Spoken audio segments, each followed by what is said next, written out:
We're thinking we have a two-story house that was boarded up on the first engine's arrival. It was fully involved with flames reaching up through, it looks like those palm trees are about 40, 50 feet. They were actually on fire in the backyard also. It was fully involved, potentially, possibly, or started on the right side or the south side of the house, and it was fully involved on the first engine's arrival.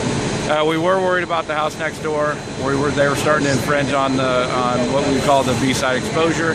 We got some crews on that, quickly put any of that fire out, and we're able to concentrate now back onto the original house. There was a garage on the seaside and fence other than that, but that was fully involved also. Nobody was in the house. We did do a primary and a secondary. It did show clear. No ideas of cause or origin at the time. I believe we will be concentrating on the back side of the house, again on the south side and the back side of the house. But it was very advanced. The roof was already involved, and the roof was pretty much fully involved within a couple of minutes. So yeah, that's pretty advanced for the time frame that it usually takes us to show up. My kids actually woke me up in the middle of the night and told me there was somebody out front yelling. I look out front. There's somebody driving by in a white SUV or something like that, saying, you know, you better get out of the house. Your neighbor's house is on fire and everything. And so I gathered up my kids and we went outside, and then I looked outside to see, you know,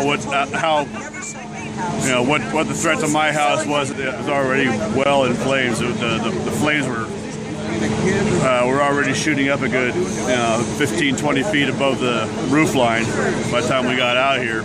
To the best of our knowledge, there was nobody's supposed to be living here. The place has been boarded up for a couple months now. My garage is damaged,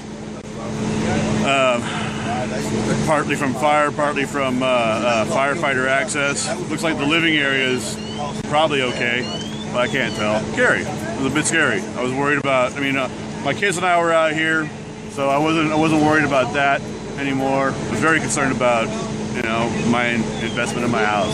I knew that I was insured. I knew I'd be okay for a lot of that, but who knows?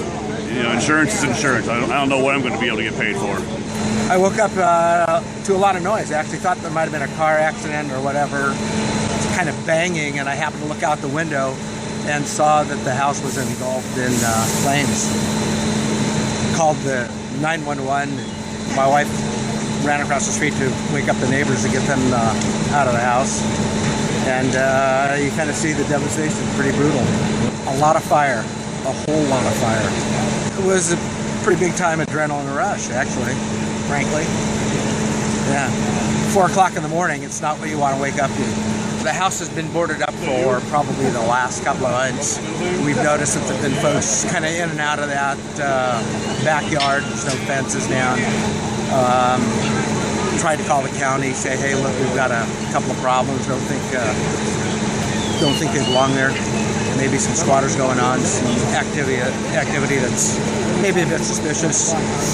And interestingly enough, some of the neighbors and I have been talking, saying, geez, the next thing that's going to happen is it's going to catch fire. And honest to God, what a prophetic issue that turned out to be. When you called the county, what kind of response did you get? Quite frankly, not very effective. They sent the sheriff out a couple of times, chased some folks off.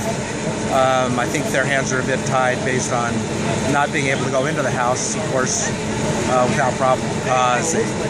They boarded the house up, as I said, a couple of months ago. That was designed, I suspect, to keep folks out.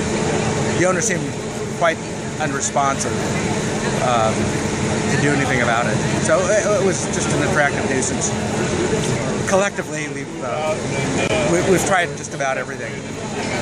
The chap that owns the place, his mom died several years ago. He just sort of walked away and left everything intact. So it was destined to happen.